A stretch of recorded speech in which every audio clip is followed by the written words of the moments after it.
Good morning. Thank you for joining us on Resource Center. This is Audrey Raj. It is the first Tuesday of the month, which means organizational psychologist and CEO of OPsych, Hetal Doshi, is joining me for another episode of Psychology at Work. Good morning, Hetal. Can you believe it is August already? Already, Audrey. I cannot believe it. I cannot believe it. That's just such a difficult way of understanding space and time these days. Yes, tell me Yeah. about it. Now, I know that we're going to be doing something different on the show today. We're going to be talking about what Malaysian employers and employees have been experiencing over the last 3 months. And you've collected some data on this, right? Yep. So we have surveyed 5 different organizations over the past 3 months. And we've collected a sample size of over 200. And it is across different levels within the organization, and all of the industries that we're talking about are also varied. So it's super interesting because it's all about what people have been experiencing over the past pandemic. Yeah, so it's all this data has been compiled as the Malaysian workforce chugs along, not Yeah. only with the pandemic raging in the background, but also in the thick of an emergency, a full MCO, working from home. Yeah. So where do we start, Hetal? What's the first piece of data you have for us? Okay, so what was really interesting for me, Audrey, was that there is this belief that leaders are probably going through the highest levels of stress because of the amount of responsibilities that they have. However, in our data, it showed that as each layer went down the organization, there was an increase in perceived levels of stress. So every time there's a -1 in the end or in the level, there was almost a 20% increase in levels of stress. And that was a big shocker for me.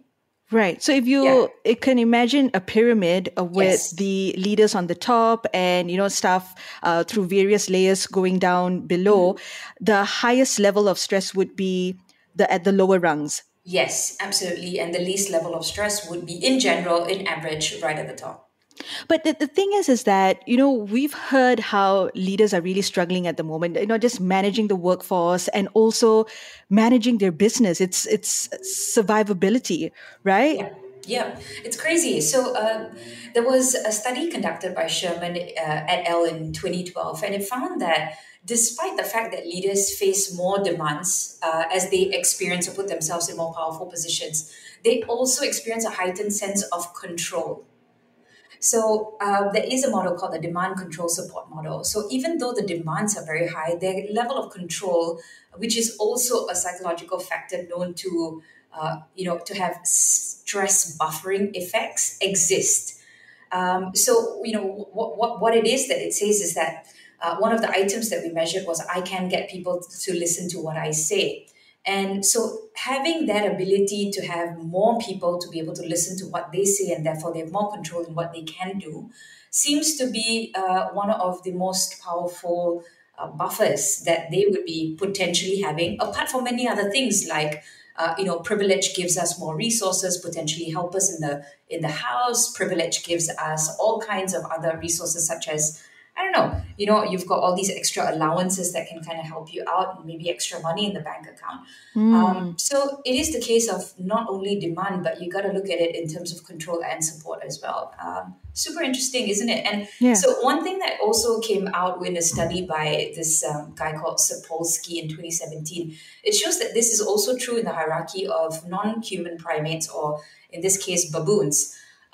It found that in the study, animals with higher social ranks actually have lower stress levels. So it brings up the chicken and egg question as well. Does being higher up on the organizational ladder cause bosses to be less stressed? Or is it possible that people with less stress or anxiety are able to handle more leadership roles, which then helps them get promoted? The truth is really that leadership affords or gives you this privilege of having an enhanced sense of control and information that helps you to buffer against stress.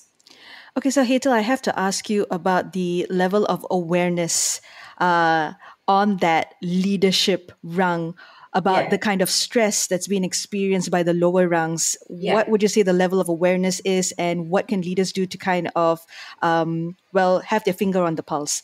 I think, right, this really brings about, because of the power distance, also a cognitive bias of sorts that leaders may have this perception that I am stressed as well.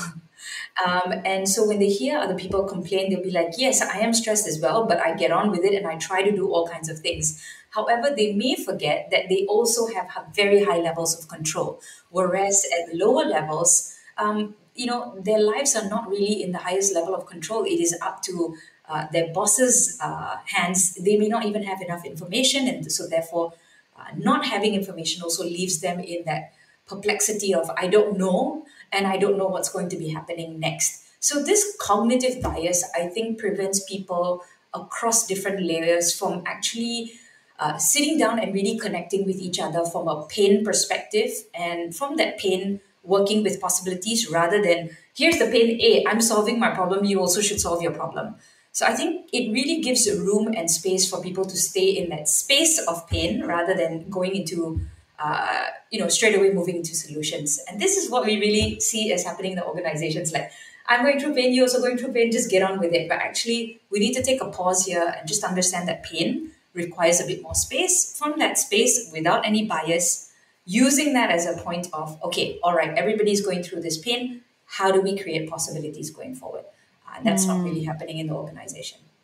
Right. And just one last one before we move on to that second set of data. Is job security in any way associated with the level of stress experienced by the lower rungs?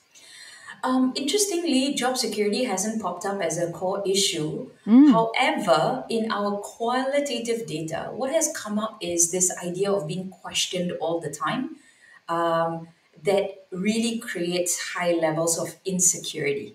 So what we have found out is that over 60% have actually said that one of the things that irritates them the most or frustrates them the most is the idea of their position in the workplace, what it is that they're doing is being questioned as whether it really adds value or not. And that may lead to perceptions of job security, but at a manifestation level, what people are saying is that I'm constantly being questioned whether I'm good enough.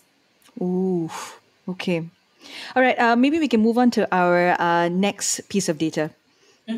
Yeah, so the top five issues in the workplace that were recorded, we call this psychosocial risk. And what this means is that as we call physical risks in the workplace, like, maybe not wearing a seatbelt or, sitting in chairs that are not ergonomically designed or hot mugs that are at the edge of a table, all these physical risks, what psychosocial risks are considered would be the emotional risks to a person. Does that make sense, Audrey? What kind of emotional risk are you talking I about? love this because people don't understand it, right? Just as how we have physical risk to our body, we have emotional risk to ourselves as well. So, say, for example, high workload. Although it is not physically damaging to us, it is emotionally and mentally damaging. So, we call it a psychosocial risk. It is emotionally and mentally damaging to us. And because it's damaging to us emotionally and mentally, it affects the relationships and the outcomes in the workplace as well. So we're not looking, organizations have really, really matured. They're not looking at physical risks anymore when they talk about health and safety. They're also talking about emotional and psychological risks. So in this particular study, the top five things that came up as the biggest risks in an organization based on people's experience is high workload, self-rated health, which is coupled with burnout and stress. So you've got high workload, and then you've got stress and burnout. Then the third thing is work-life conflict. The fourth thing is organizational justice and respect. And the fifth thing is influence and work. So if there's a storyline to it, it could sound like there's a lot of work that is coming in, obviously not well prioritized, and maybe lack of focus, or just basically fear driven. So we're just so scared that we have to do everything. And this obviously affects my health, emotional health, that turns into obviously physical pains as well. And because of this, all this extra burden, I have work life conflict, meaning I don't have time for my life. Yeah. Or the boundaries are blurred. Exactly. And now, obviously, you're not even in a physical workspace, right? Yeah. But this also could be because of this feeling of organizational justice and respect, meaning things are just not fair in the workplace and I'm not respected equally in the workplace. So that's what's coming up.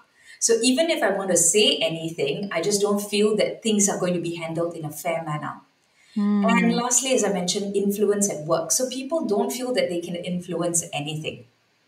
They don't have a say, they don't have a voice. Exactly. So that feeling that I may not have a say, I may not have a voice, and even if I do, it may not be taken in a way that is just and fair.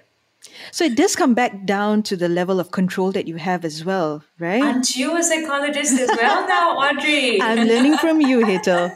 Absolutely. I think it really comes back down to that ability to. So, when you look at high workload, right, although it looks like, okay, it's high workload, but if you double click on high workload, it could be that number one, the organization just isn't clear about what it is that they're doing. Number two, leaders may have lack of focus and priority. Number three, the teams may not be collaborating well or talking to each other. And number four, it could be that you yourself do not have that level of control or that voice to be able to say, hey guys, there's something really wrong here. But when we actually open it up, Audrey, when we get teams to actually talk about what the root cause of high workload is, they actually then realize that it's a matter of just having a conversation with each other, being able to really influence each other based on everybody's perspective. Mm-hmm. And then from that perspective, saying, hey, I think we're all experiencing the same thing. So why don't we just eliminate some of this unnecessary workload or upskill each other as we learn from each other? And then we be able to eliminate this altogether. So it really comes back to the idea of, hey, am I good enough to actually table something? Am I able to create this space where everybody can influence each other? And as an outcome, are we able to grow from it? And that's not really happening. And that really comes back down to self efficacy, self confidence, but also a safe space. Hmm. All right. It is already time for us to take a quick break. When we come back, we'll discuss social well being, languishing versus flourishing, and so much more. You're listening to Psychology at Work on Resource Center. Stay tuned. BFM 89.9.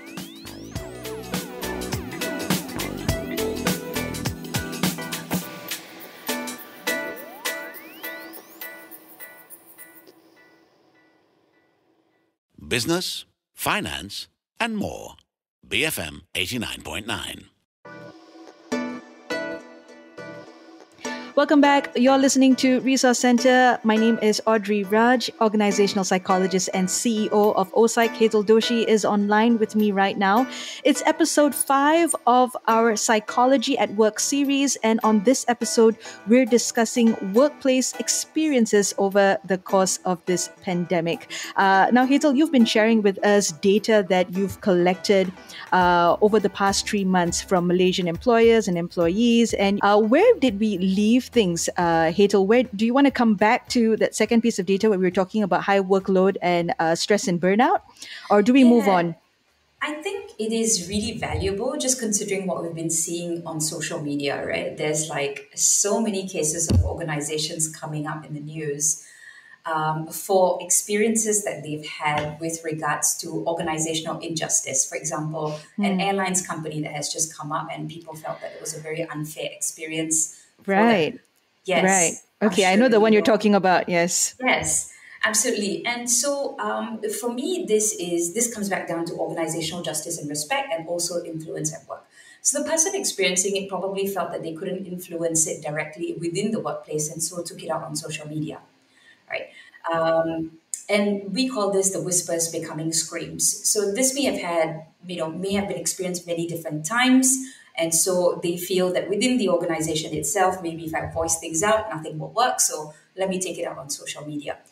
I think this is a whole big systemic issue that starts by just really not having the respect to listen to each other and actually resolve it in a fair manner. And so I would tell organizations, as a piece of advice, when you're listening, listen deep and listen hard.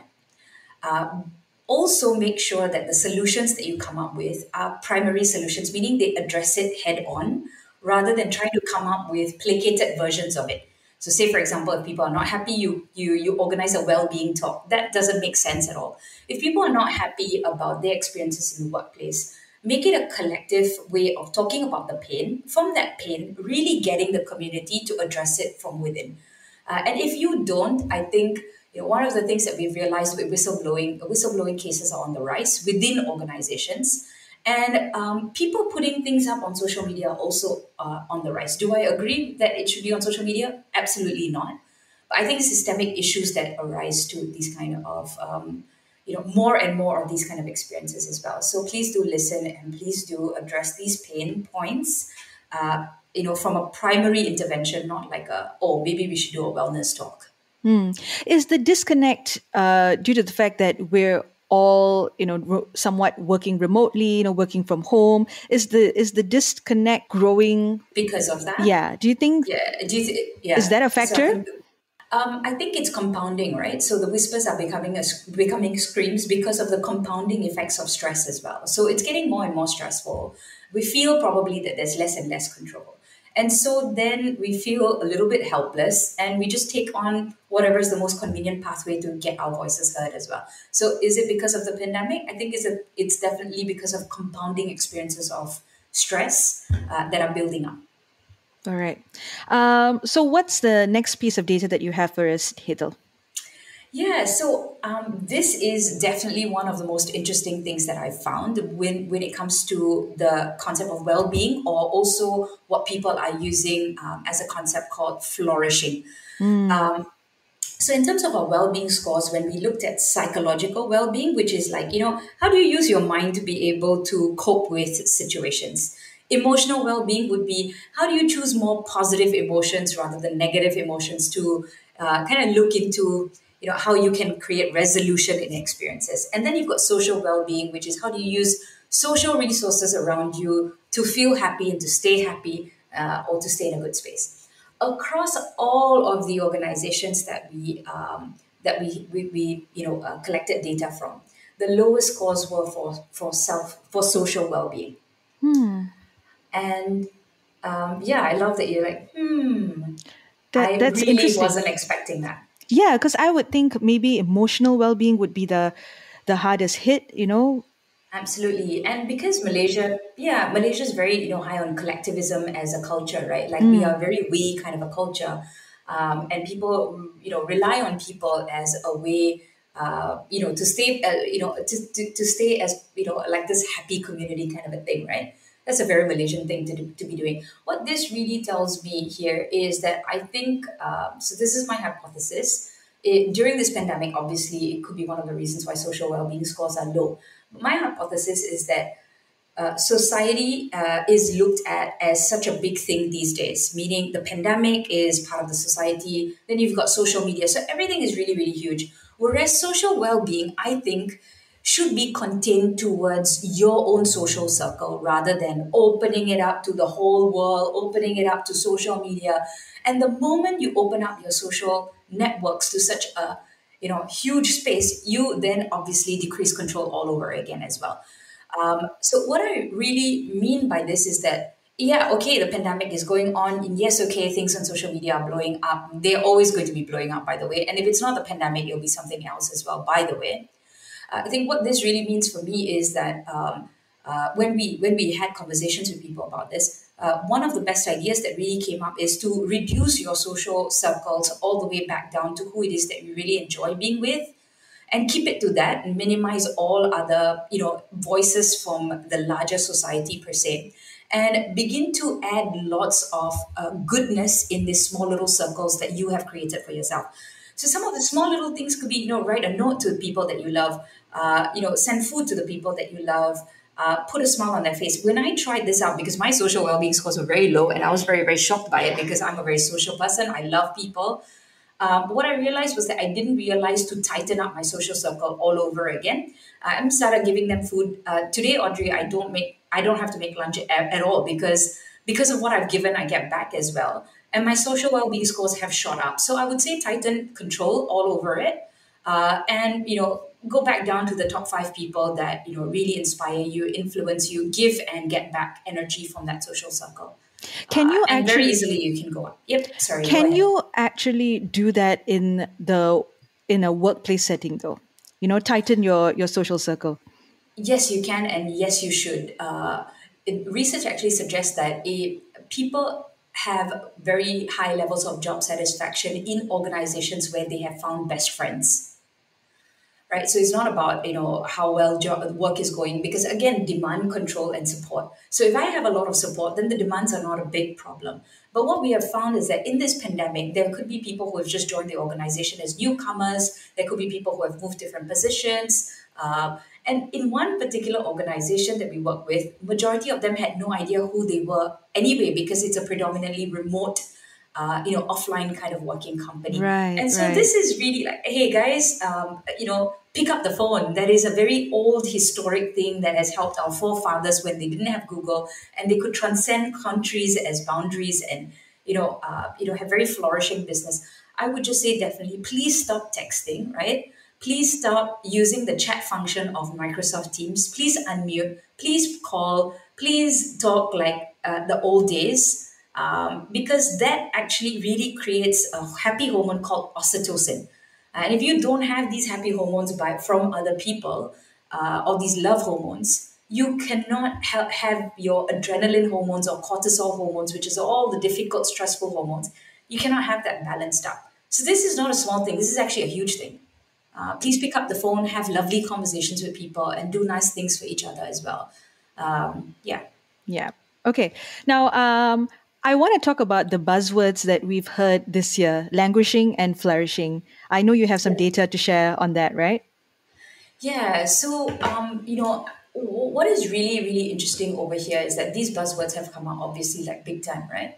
Our scores show that majority of the folks that we have assessed are on the flourishing or the moderate part of the well-being score, which is fantastic Yes, it news. is. That's great news. Really, really good news. And this is basically, we are measuring how healthy people are. We're not talking about whether they're ill or not. We're talking about how healthy people are. And majority, this is as close to 80%, I think 80 to 90% are in the flourishing, if not moderate part of this entire continuum called flourishing to languishing. This is great news. However, when I read However, However, in a piece of research that I read, 55% of moderately healthy adults actually experienced a severe limitation in their life. And so that research actually suggested that having moderate amounts of health, though it is better than languishing, does actually lead to problems that you would face. So it's important to constantly try to stay in a healthy state mentally. So a lot of people ask me like, Hetal, okay, how do I stay, in a good, happy, healthy mental state? It will come back to emotional well-being, social well-being, and psychological well-being. And they're like, okay, how many times a day should I focus on this, Hetal? Like, how often should I focus on this? So my answer often to that is that if you brush your teeth every day, right? You should do that every day. So they're like, what about like, can we just do it like maybe at the end of the week, or once a week or once a month? So I would, get everybody to be reminded, we don't poop at the end of the week, we don't poop at the end of the month, right? We don't kind of pile up our non-eatingness for the week and then say, okay, I'll catch up on eating at the end of the week. But we do that for things like sleep. We do that for things like daily mental well-being. And I think just as you brush your teeth, right, just take that moment while you're brushing your teeth to just activate maybe three things in your mind. Like, number one, how do I look at myself better or be kinder to myself? How do I feel? Make a really fun feeling in me right now. And the third thing could be, how do I create a positive feeling in somebody else? Maybe while you're brushing your teeth, just incorporate three things for your mind, for your heart, and for somebody else. And just use that 1 minute, maybe, if that's the best that you can do. all right. So, what else do you have for us, Hetal? Okay, so the last piece of data, which was, last two, one of it in terms of resilience, right? So the idea that people have very high levels of stress, but then they're still coping well, or well-ish enough, could be because of something that we have found in our resilience data, which is across all companies, the highest cause or the highest resilience buffer that everybody unconsciously is using is something called spiritual influences. So, So, what does that mean? so people are generally very, very spiritual in Malaysia, and spirituality or the belief in spiritual forces as a way to lead life has actually been found to be one of the core, not one of the core of wellness in one of the pieces of research called the Wheel of Wellness. So, what I really mean by that is that it is great news that in Malaysia, or close to 87% of people in our data utilize spiritual influences or consciously or unconsciously as a way to stay resilient. And this really means that, I believe in something greater than myself. I believe that, there is this concept called fate and destiny. And I believe that things that are out of my control are looked after, by some A higher higher spiritual being. Yeah. forces. And this has nothing to do with religiousness. It's really I think something even more superior than that, which is really what it means to you. So this is a really, really good thing that that has come up not only in this data but recurred in the past 5 years that we have collected data. That Malaysians generally have very high level of spirituality. That's a great buffer. In a separate piece of research that we did, humor was another thing that came up very high as well. Malaysians have really, really good sense of humor, and that really, really helps them. And humor is a huge stress buffer as well. So these are two great things. However, the last part that came up as the weakest link is control. So, Right. Audrey, you were We're back absolutely at right. control. Yeah. Yes, you're absolutely right. The lowest in our resilience score was control. So it kind of boils down back to, yes, we may believe in higher spiritual forces. Yes, we may, have lots of hope and belief. However, we can also do much better in this space called control, which is our lowest score across all companies. Yeah, all companies' lowest score is in control of thoughts and emotions. And so we don't seem to have a high level of discipline in that space. And there's a huge potential to be able to be more mentally and emotionally trained to have a lot more control. We have 60,000 thoughts in our head per day. And if we let them wild, or rather, if the environment triggers wildness in it, you're going to see huge uproar. And although in Malaysia we tend to be as polite as we can be, social media is that pathway of where we can release all our invisible thoughts and emotions for the whole world to see. And Right. so I think that tells us what's really going on inside. And so, in essence, I would definitely say a lot of emotional and mental training can be extremely valuable in the workplace going forward. All right. So, Hetal, based on the data that you've just shared with us, what should an employer's main takeaway be? What would you like the general workforce to take away from all the data that you've shared with us today? You have any advice? I think what has been most valuable, rather than an advice, I think what has been most valuable for our clients is that having data really helps because they can understand what exactly is going on. They can see greatness in it. It's not all just bad. They can see greatness in it and they can use it as levers to pull the organization up. So awareness is one thing. Through data, that is one thing. The second thing would be stop being scared of having conversations. As structures collapse, right? As structures in an organization collapse, as many, many things around us collapse, the one thing that holds us always together are really good, healthy conversations. So I think, stay strong, maybe upskill yourself, be brave to have conversations, but be upskilled to be able to handle these conversations. And thirdly, put these as your personal KPIs, whether you are a business leader or an individual contributor. Make your life your KPI. And in saying that, if it is your KPI, I want to be well, I want to be healthy, I want to be resilient and well at the same time, rather than resilient and unwell, then upskill yourself so that you're able to do it via primary interventions rather than secondary interventions, meaning take it on head on rather than trying to say, okay, maybe I'll eat an apple or maybe I'll attend a 1 hour well-being workshop. If it is high workload, be able to say, how do I have conversations about it and address that per se as a way of primary intervention. So in summary, data is very valuable. Use conversations to get to some root causes. And thirdly, really have KPIs to say that, yes, this is important, I want to address it, and primary interventions to really address it head on as well. All right. Thank you so much, Hetal, for all your insights on the show today. And I guess that is a wrap for this episode of Psychology at Work. Now, if you missed out on any part of this conversation, or if you'd like to catch up on our previous sessions where Hetal and I discussed how to make work suck less, the imposter syndrome, that was one of my favorites, and also our last episode on a better approach to layoffs, go look for the podcast on our website. That's bfm.my. You can also find all our podcasts on the BFM app that's available on the Apple App Store and on Google Play. I've been speaking with Hetal Doshi, organizational psychologist and CEO of OPsych. My name is Audrey Raj, and this has been Psychology at Work on Resource Center BFM 89.9.